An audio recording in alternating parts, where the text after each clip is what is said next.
$1,000,000, unexpected wisdom. Not cool, Nana Carroll. Not cool. The weekly thought I'd only say in my mind, never out loud, to our loving plus mean-spirited matriarch when we arrived for our weekly visit after Sunday church service. Once again, I want to just remind you, I was raised Baptist plus Episcopalian. Every other weekend on Sunday, we go to either Baptist or Episcopalian, so I'm known as a Baptopalian. Nana Carroll, my great-grandmother, insisted that we always do this ritual. Sit down, be still for 5 minutes. 5 minutes? I felt as though that command was the cruelest and most inhumane sentencing any human being could bestow upon me. 300 seconds? My life was wasting away sitting at her feet as she slowly rocked back and forth in her rocking chair, and I listened to the creaking of the floorboards. Oh, the horror! Now, don't get me wrong. I love me some Nana Carroll, right up to the moment that she uttered those two awful words, be still. I always held out hope that maybe, just maybe this time, when I entered the room, she would simply greet me, give me a hug, and send me on my way to play. I never got a pardon from the 300 seconds of silent torment, complete cessation of all fundamental, innate, and unavoidable reflexes of a young human being. I had lots of wiggles. No movement?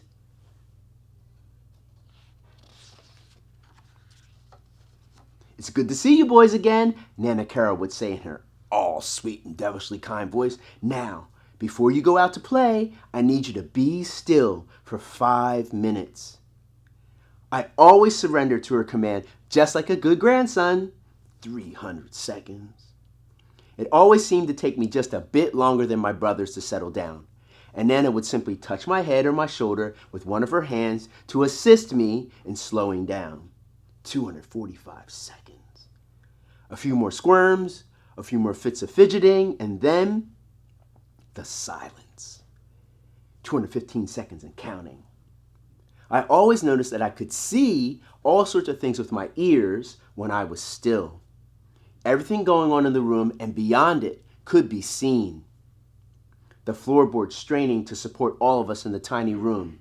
The creaking of a chain-link fence leading to a neighbor's yard being opened, undoubtedly by another kid from Brook Street, enjoying a day of play and fun. 180 seconds. Pop-Pop's deep, warm voice bellowing out a story to his brothers about a sporting event he watched recently.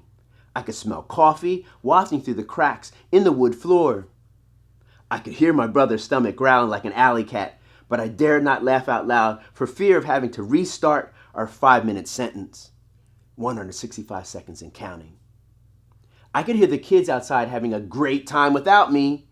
Bikes, screams of joy from a big hit in a stickball game that I was missing, the pounding of a ball undoubtedly getting ready to be swished through a makeshift hoop made out of a milk crate, were all moments calling out to me, and I couldn't respond.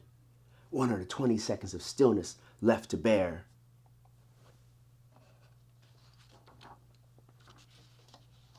Now, I know I could have been more willing participant, but I was a hard head makes for a soft behind boy. I thought visiting with Nana Carroll was nothing more than an inconvenience, and the act of her stealing my 5 minutes was unfair and cruel, and there was absolutely no value attached to it. It wasn't until I was much older that I realized why Nana Carroll put us through this ritual. It wasn't meant to be mean-spirited at all.